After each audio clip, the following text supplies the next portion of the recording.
Alors il y a aujourd'hui des enjeux pour le monde agricole liés à la pollution de l'air, la pollution atmosphérique.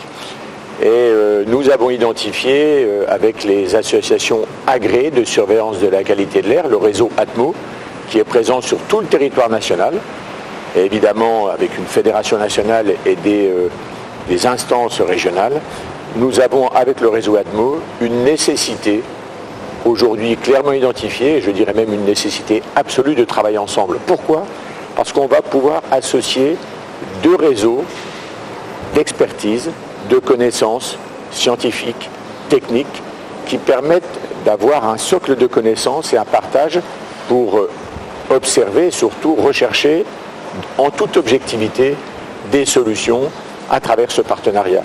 À l'exemple d'ATMO aujourd'hui Grand Est, anciennement Air-Lorraine, nous avons par exemple dans cette région, depuis plusieurs années, une convention avec les chambres d'agriculture qui nous permettent de financer à parité un poste d'ingénieur qui travaille sur ces enjeux de la qualité de l'air.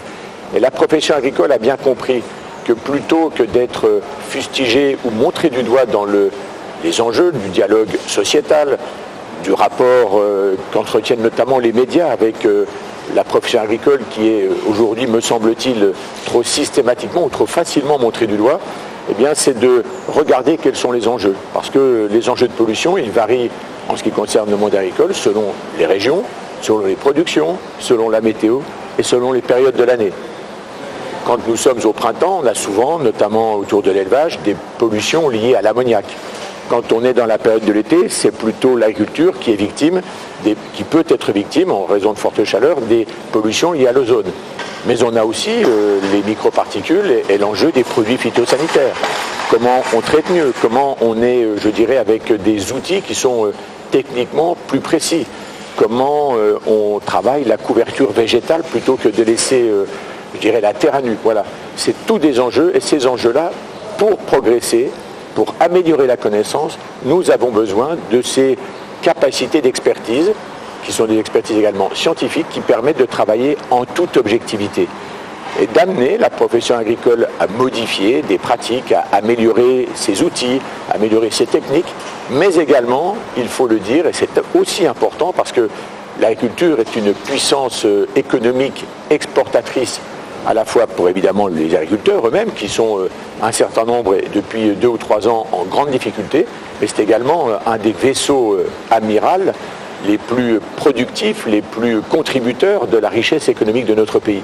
Il faut donc faire attention de ne pas avoir de mauvais débats, et pour ne pas avoir de mauvais débats, il faut avoir un débat serein, apaisé, fait en toute objectivité. C'est ça la nécessité d'associer ces niveaux d'expertise. Et ensuite, il appartient évidemment aux responsables dans les chambres d'agriculture, qui sont évidemment des acteurs de terrain, qui sont sur tous les territoires. Évidemment, dans les territoires ruraux, l'agriculture, c'est aujourd'hui la force des territoires ruraux, c'est la première force économique, mais également au monde urbain et à la sphère médiatique, d'avoir des éléments qui soient des éléments plus objectifs, qui permettent de regarder comment le monde agricole, l'agriculture, les industries agroalimentaires sont dans une période de transition, comme beaucoup d'autres secteurs d'activité.